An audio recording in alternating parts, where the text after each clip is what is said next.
जनगण मन अधिनायक जय हे भारत भाग्य विधाता।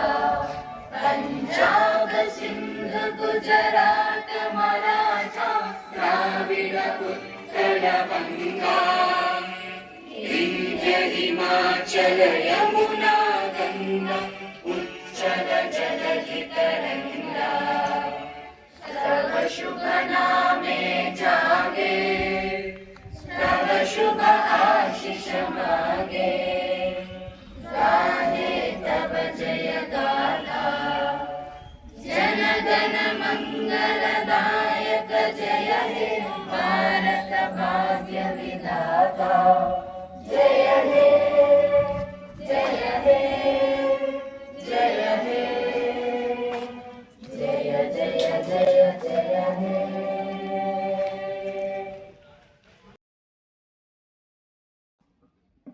ఆంధ్రప్రదేశ్ శాసనసభ శీతాకాల సమావేశాలకు విచ్చేసిన గౌరవ స్వాగతం. ప్రజాస్వామ్యంలో శాసనసభ ఒక పవిత్ర దేవాలయం అనే విషయం అందరికీ తెలిసినది.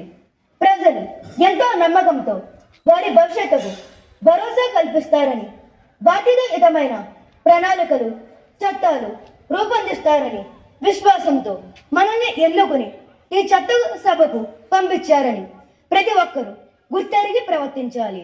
గత సంవత్సరాలలో సభా సంప్రదాయాలను మంటగలిపి దుర్భాష ప్రవర్తనతో సభా మర్యాదలను ఏ విధంగా మంటగలిపారు మనందరం చూసాము.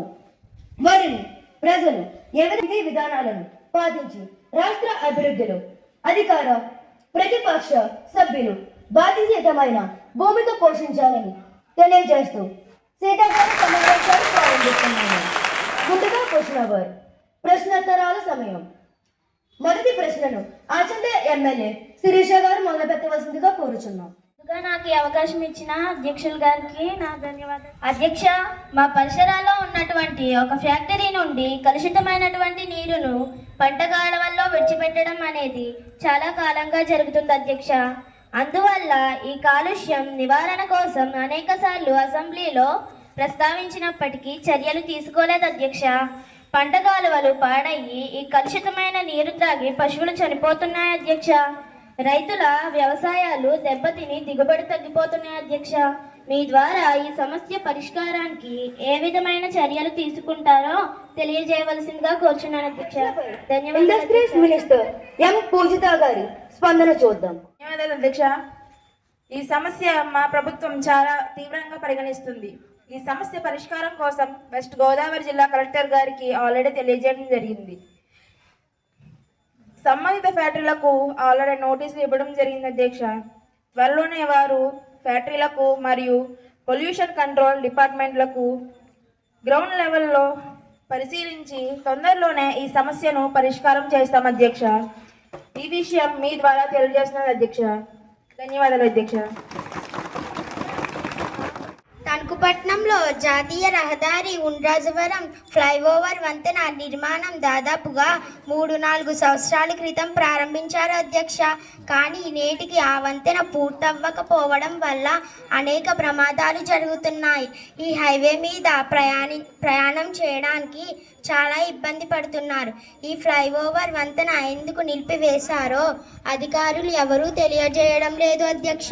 కాబట్టి మీ ద్వారా ఈ సమస్య పరిష్కారం కోసం రవాణా శాఖ మంత్రి గారిని సభాముఖంగా తెలియజేయ కోరుచున్నాము అధ్యక్ష. ధన్యవాదము అధ్యక్ష. ఈ ప్రశ్నకు roads and building minister Tej Bharat గారి స్పందన. పట్టణంలో ఉన్నటువంటి NH5 జాతీయ రహదారిని ప్రస్తుతం 216B గా దానిని మార్పు చేశారు అధ్యక్ష. పెరిగిన ట్రాఫిక్ ని దృష్టిలో ఉంచుకుని ఉండ్రాజవరం జంక్షన్, పైడిపారు వై జంక్షన్లలో 2 ఫ్లై ఓవర్లను మంజూరు చేశారు అధ్యక్ష. నిర్మాణాలు ప్రారంభమయ్యాయి అధ్యక్ష.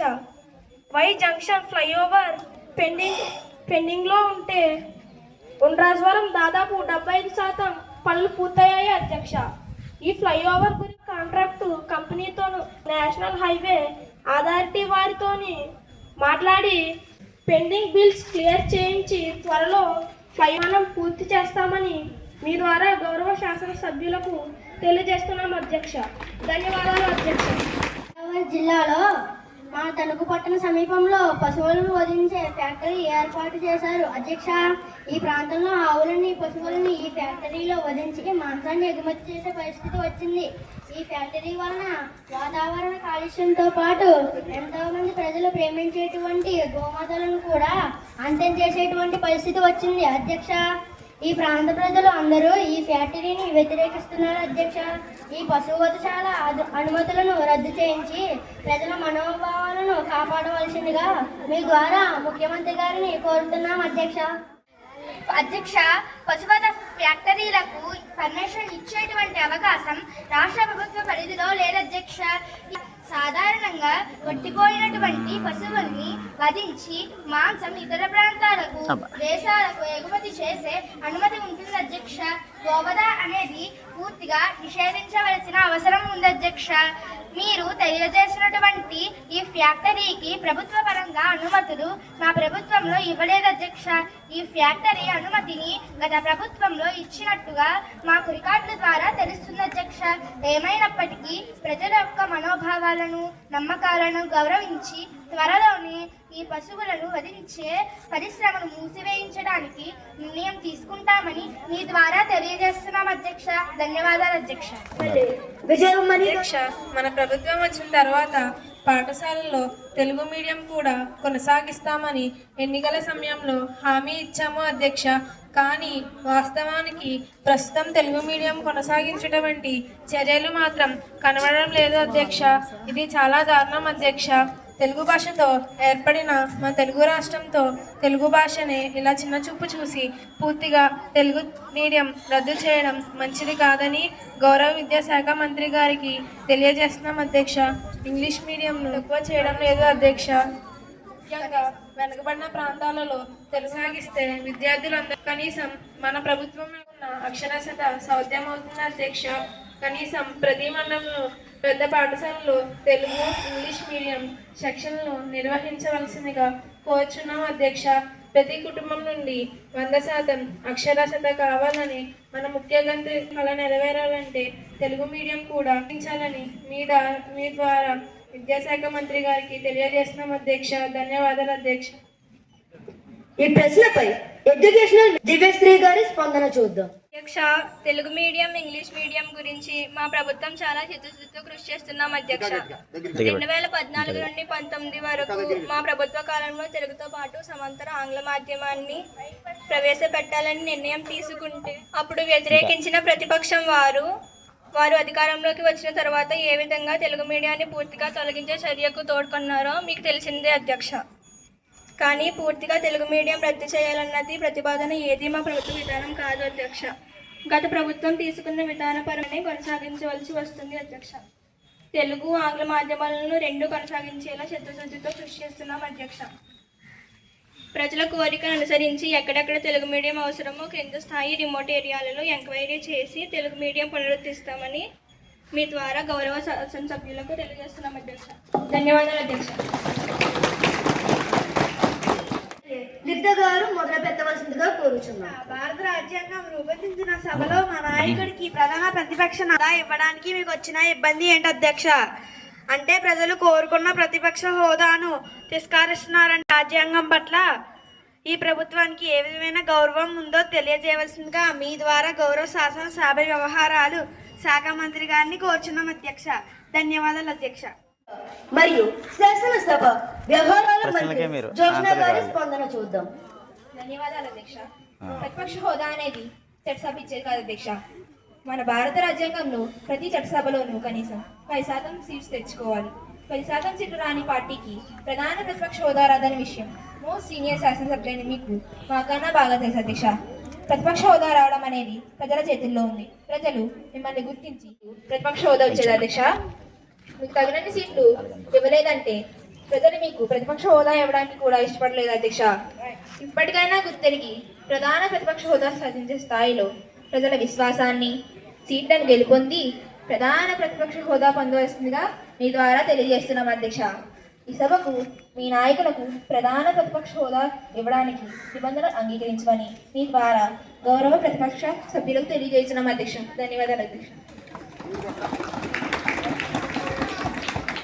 మేఘ అశ్విని గారు మొదలుపెట్టవలసిందిగా కోరుచున్నాను. 1,50,000 మంది వాలంటీర్లను జరిగింది అధ్యక్ష.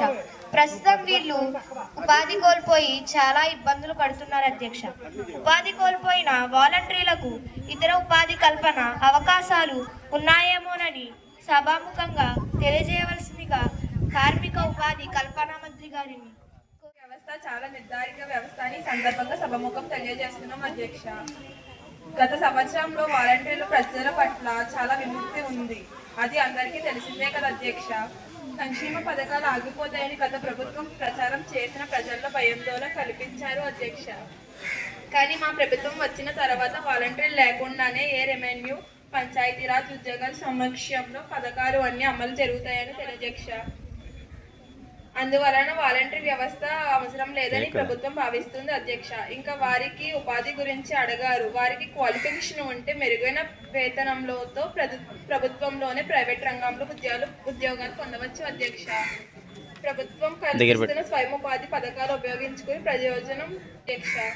గ్రామీణ ప్రాంతంలో వాలంటీర్ కేవలం 5,000 ఇచ్చి పని చేయించుకోవడం చాలా దారుణం అధ్యక్ష. విశాఖ ఎమ్మెల్యే. అధ్యక్ష, మన దేశంలో ఎక్కడ రోడ్ ప్రమాదాలు జరిగిన తాత్కాలిక చర్యలు తప్ప శాశ్వత చర్యలు ఏవి అధ్యక్ష? ఈ మధ్యన కర్నూలు దగ్గర బస్ యాక్సిడెంట్ జరిగినప్పుడు రవాణా శాఖ వారు కొన్ని ప్రైవేట్ బస్సులపై కేసులు బుక్ చేయడం మినహా శాశ్వత చర్యలు ఏవి అధ్యక్ష? రక్తసిక్తమవుతున్న రోడ్ ప్రమాదాల పట్ల మీ ప్రభుత్వం విధానం చేయవలసిందిగా రోడ్ రవాణా శాఖ మంత్రి గారిని కోరుచున్నాము అధ్యక్ష. గౌరవ శాసన సభ్యులు తెలియజేసినట్లు రోడ్డు ప్రమాదాల నివారణకు కఠిన చర్యలు తీసుకుంటున్నాము అధ్యక్ష. ముఖ్యంగా మా ప్రభుత్వం వచ్చిన సంవత్సరం నుండి రోడ్ విస్తరణ కోసం మరియు దెబ్బతిన్న రోడ్లను మరమ్మతులకు ఆర్థిక ఇబ్బందులు ఎన్ని ఉన్నా 3,500 కోట్ల కేటాయించి రోడ్ నిర్మాణాలు చేపట్టాం అధ్యక్ష. గతంలో ఉన్న వాటిని 6 మీటర్లు గాను 8, 12 మీటర్లు గాను విస్తరణ చేపట్టాము అధ్యక్ష. ఇటీవల కర్నూలు బస్సు ప్రమాదం చాలా దారుణం అధ్యక్ష. దాదాపు 20 మంది ప్రాణాలు కోల్పోవడం చాలా విచారకరం. డ్రైవర్ తప్పిదం వలన జరిగిన ప్రమాదం అధ్యక్ష. ఈ బస్సు తెలంగాణ నుండి బెంగళూరు వెళ్తున్న బస్సు ప్రమాద సంఘటన జరిగిన తక్షణ ఏర్పాట్ల వల్ల క్షతగాత్రులను కొంతమందిని నియమించారు అధ్యక్ష. వారిని కూడా రెగ్యులర్ చేసే ప్రతిపాదన ఉందా అని అడుగుతున్నాను అధ్యక్ష. మొన్న డిఎస్సి సెలెక్ట్ అయిన వారికి అన్ని సౌకర్యాలతో 40,000, 50,000 డ్రా చేసే అవకాశం ఉంటే ఈ టైమ్స్కి టీచర్స్కి కేవలం 32,000 స్థిర వేతనం మళ్లించడం అధ్యక్ష. వివిధ కారణాల వల్ల వారిని నియమించకపోవడం వలన చాలా ఇబ్బందులు పడ్డవారి పట్ల సానుభూతిగా వ్యవహరించి వారిని కూడా రెగ్యులర్ చేయవలసినదిగా సభాముఖంగా ద్వారా విద్యాశాఖ మంత్రి గారిని కోరుచున్నాము అధ్యక్ష. ధన్యవాదములు అధ్యక్ష.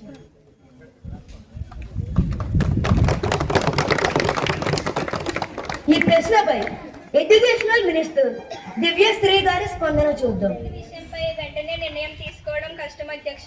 ఆర్థిక శాఖ అనుమతులు, ప్లానింగ్ కమిషన్ అప్రూవల్ లాంటి అనేక అంశాలు ముడిపడి ఉన్నాయి అధ్యక్ష. వీటన్నిటిని పరిగణలోకి తీసుకుని టైమ్ స్కేల్ టీచర్స్ పట్ల త్వరలో నిర్ణయం తీసుకుంటామని సభాముఖంగా తెలియజేస్తున్నాం అధ్యక్ష. ధన్యవాదాలు అధ్యక్ష. శ్రీకాకుళం ఎమ్మెల్యే. ఇచ్చిన మీకు ధన్యవాదాల మాటలతో వారిని మభ్యపెట్టి వారి జీవితాలతో అడుగుతున్నారు అధ్యక్ష. మొన్న తూలి సంఘటన చాలా దారుణం అధ్యక్ష. పునస్కర వృత్తం కాకుండా సభాముఖంగా తెలపండి అధ్యక్ష. ధన్యవాదాలు అధ్యక్ష. హోమ్ మినిస్టర్ రేష్మ గారి స్పందన చూద్దాం. ఇటువంటి సంఘటనపై కఠినమైన చర్యలు తీసుకుంటున్నాము అధ్యక్ష. చర్యలకు పాల్పడిన పోక్సో కేసులు నమోదు చేసి వారి జీవితంలో బయట తిరగకుండా చర్యలు తీసుకుంటున్నాము అధ్యక్ష. ధన్యవాదాలు అధ్యక్ష. చాందిని గారు మొదలుపెట్టవలసిందిగా కోరుచున్నాను. అధ్యక్ష, ఈ మధ్యకాల ఈ డ్రగ్స్ విచ్చలవిడిగా దొరకడం వల్ల యూత్ నాశనమైపోతున్నారు అధ్యక్ష. ఈ గంజాయి స్కూల్ పిల్లలకు కూడా అలవాటు అవుతున్న సంఘటనలను తరచు మీరు ఏ చర్యలు తీసుకుంటారో తెలపగలరా అధ్యక్ష? అనుసారంగా గంజాయి పండించి అక్రమ రవాణా జరిగాయి అధ్యక్ష. మా ప్రభుత్వం వచ్చాక డ్రోన్ టెక్నాలజీతో ఎక్కడ పండిస్తున్నారో ఐడెంటిఫై చేసి కఠిన చర్యలు తీసుకోవడం ద్వారా గంజాయి దాదాపుగా అరికట్టాము అధ్యక్ష. గంజాయి డ్రగ్స్ కాకుండా ప్రత్యేక టాస్క్ ఫోర్స్ ఏర్పాటు చేసి స్పెషల్ డ్రైవ్స్ ద్వారా చర్యలు తీసుకుంటున్నాము అధ్యక్ష. పిహెచ్సిఎస్లో డాక్టర్లు పూర్తి సమయం రావడానికి చర్యలు. పిహెచ్సిలో పూర్తి స్టాఫ్ నియామకాలు అమలు చేస్తారు.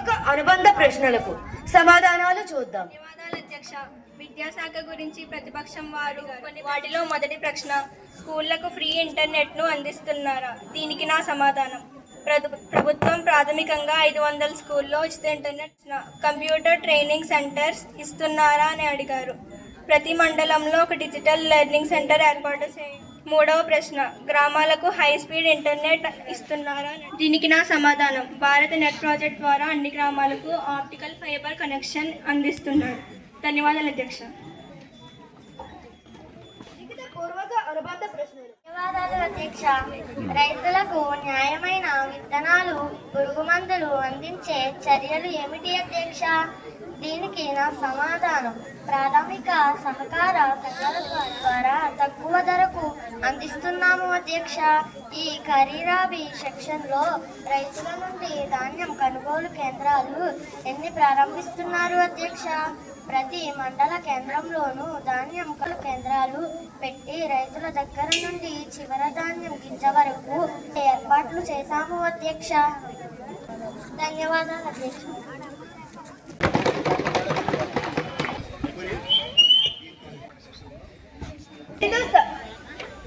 సభ ముగిసింది.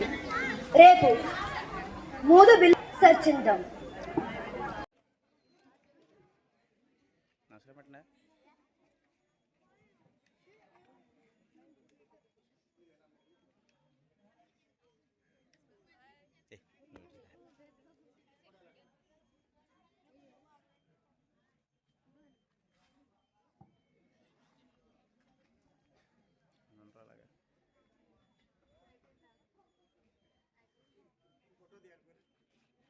ఫోటో అండి, ఒక్క నిమిషం.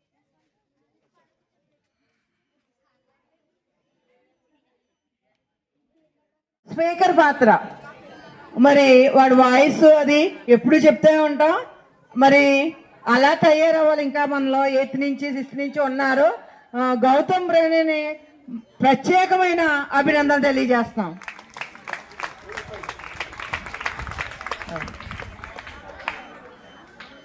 సో ఇది జస్ట్ మనకి మీకు వాట్ ఈజ్ వాట్ ఎలా జరుగుతాయి, క్వశ్చన్స్ ఎలా వేస్తారు, అసెంబ్లీలో ఎలా ఆన్సర్ చెప్తారు, ఇదంతా ప్రత్యక్షంగా చూడటం ద్వారా మీలో లీడర్షిప్ క్వాలిటీస్ డెవలప్ అవుతాయి. ఇక్కడ ఎలా మాట్లాడినప్పుడే మనలో లీడర్షిప్ క్వాలిటీస్ డెవలప్ అవుతాయి.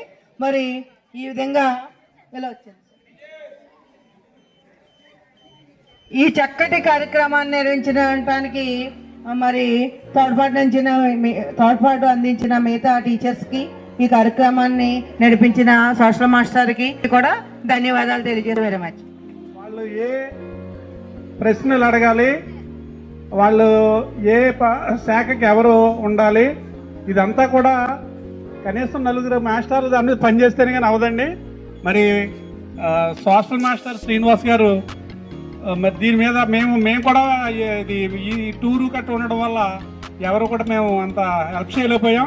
అయినప్పటికైనా అక్కడ ప్లాకార్డులు తయారు చేయడం కాడి నుంచి, ఇక్కడ డయాస్ మీద ఫ్లెక్సీలు కాడి నుంచి ఇక్కడ మొత్తం ప్లానింగ్ అంతా ఆయన చేసుకున్నారండి. మేము వచ్చి ఆ బెంచీలు వేసాం అంతే. మరి చాలా బాగా చేశారు. మరి ఆయనకి మరొకసారి మా స్టాఫ్ అందరి తరఫున కూడా ధన్యవాదాలు తెలియజేస్తున్నామండి. చాలా ఎక్సలెంట్గా చేశారు సార్. Thank you. నాకు ఈ అవకాశం రాదేమో అనుకున్నాను, అయినా తప్పనిసరిగా మేడం గారి యొక్క కోరిక మేరకు తర్పేదేదని ట్రై చేసాం. చాలా వరకు సక్సెస్ అయ్యామని అనుకుంటున్నాం. తర్వాత స్క్రిప్ట్ చాలా ఎక్కువ శ్రమ పడవాలి. ప్రాక్టీస్ చేయించడం కన్నా స్క్రిప్ట్ రాయడానికే టైం పట్టింది. మన ఏరియాలో ఉన్న సమస్యలన్నింటినీ మన పిల్లలకు తెలియాలనే ఉద్దేశంతో తయారు చేసాం. యాక్చువల్గా ఇవన్నీ మన సమస్యలే. ఇందులో ఎత్తినవన్నీ కూడా మన ప్రాంతం అనుభవిస్తున్నటువంటి సమస్యల్ని జాగ్రత్తగా ఏరి వాస్తవంగా నేను ఎత్తిన 10 ప్రశ్నలకి దాదాపు 8 మన ప్రాంతానికి అన్వయించి తయారు చేయడం జరిగింది. పిల్లలు కూడా బాగా చేశారు. వీళ్ళందరూ కూడా అభినందన తెలియజేస్తూ వాళ్ళు నాకు పూర్తిగా నా వెనక 3-4 రోజులు కూడా ఉండి బాగా ప్రాక్టీస్ అయ్యారు. ప్రిపేర్ అయ్యి మన ముందు చేశారు. వీళ్ళందరికీ అభినందిస్తూ క్లాస్ కొట్టాను అందరికీ.